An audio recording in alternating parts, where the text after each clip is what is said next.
You know, Bob Dylan's like a Rolling Stone. It's more than just one of the greatest songs ever written, right? It's basically a 6-minute masterclass in the art of the takedown. It's this ruthless, timeless lesson on status, power, and why we just can't seem to look away from a good public humiliation. The song just keeps hammering this one line home. And let's be honest, it's not a real question, is it? It's a verdict. It's the sound of someone's entire world just collapsing from underneath them. So today, we're going to dig in and really unpack that verdict.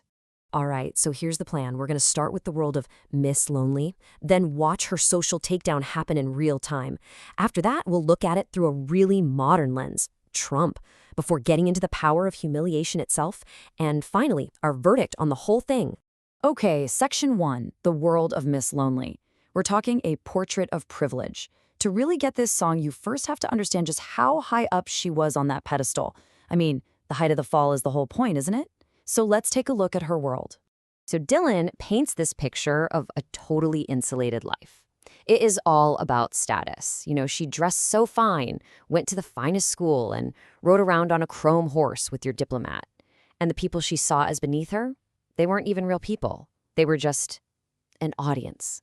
Jugglers and clowns to ignore, or bums she could throw a dime at. Her whole existence was a show, and she had the best seat in the house. And this line right here, this is what takes her from just being privileged to being downright cruel. You used to laugh about everybody that was hanging out. See, her status wasn't just a perk for her, it was a weapon. She literally built her sense of self on mocking other people.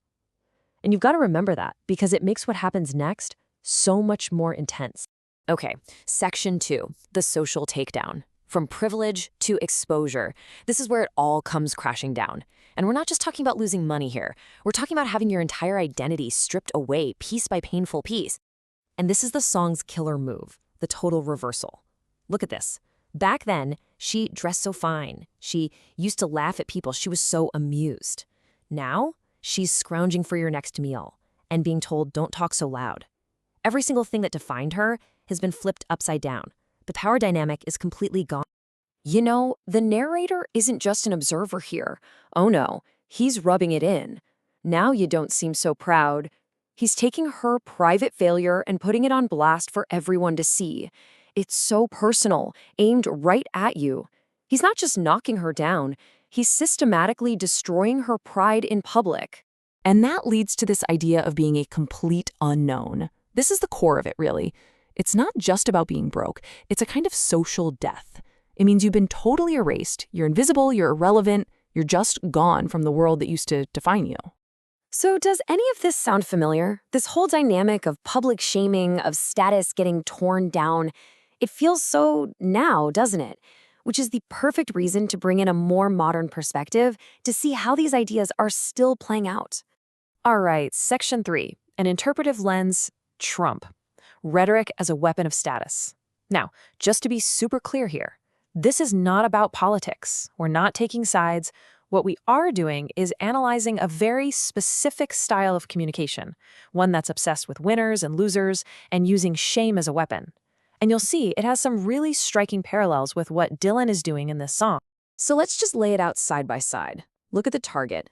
Dylan's narrator goes after the privileged insider, Miss Lonely. The Trump-style rhetoric, it often goes after political opponents or other insiders. Now the technique. Dylan uses mockery, the slow revelation of failure. The political version often uses things like nicknames, insults, a bit more blunt. But check out the desired outcome. It's exactly the same. It's all about stripping away someone's status to assert your own dominance. So this leads us to the real puzzle of the song, right? Section 4, the power of humiliation. Exile, freedom, or punishment. After everything has been taken away, what does it even mean to be a rolling stone? Is it a curse or something else entirely? Well, one way to look at it is as pure exile, a punishment. Being a rolling stone is like a social death sentence. You've been completely cast out of the world you knew. You're alone. And this line just captures that feeling perfectly. To be on your own, with no direction home. I mean, that's not just about being homeless, is it? It's about having no anchor, no center, no sense of where you belong in the world anymore. It's the feeling of being completely, fundamentally lost. But what if there's another way to see it? A much more radical way. What if being a rolling stone is actually a kind of freedom? A scary kind of freedom, maybe, but a total liberation from all the old rules and expectations. And this is the line that makes that case. When you got nothing to lose. You're invisible now, you got no secrets to conceal. Think about that. Once you lose everything you were trying to protect, your reputation, your image, you're free from the pressure of keeping it all up. You don't have to perform anymore. It's a brutal path, for sure, but maybe it leads to a kind of raw authenticity. Okay, so this all brings us to the big finale. Section 5, the final verdict. Why we watch the fall. Let's get real for a second. Why are we so drawn to this stuff? Why is watching someone's public humiliation so captivating? Well, there's one theory. Maybe it's a form of truth-telling. Maybe these takedowns actually serve a social purpose. They rip the mask off the powerful and expose the hypocrisy that was hiding underneath. It's like a harsh dose of reality for everyone.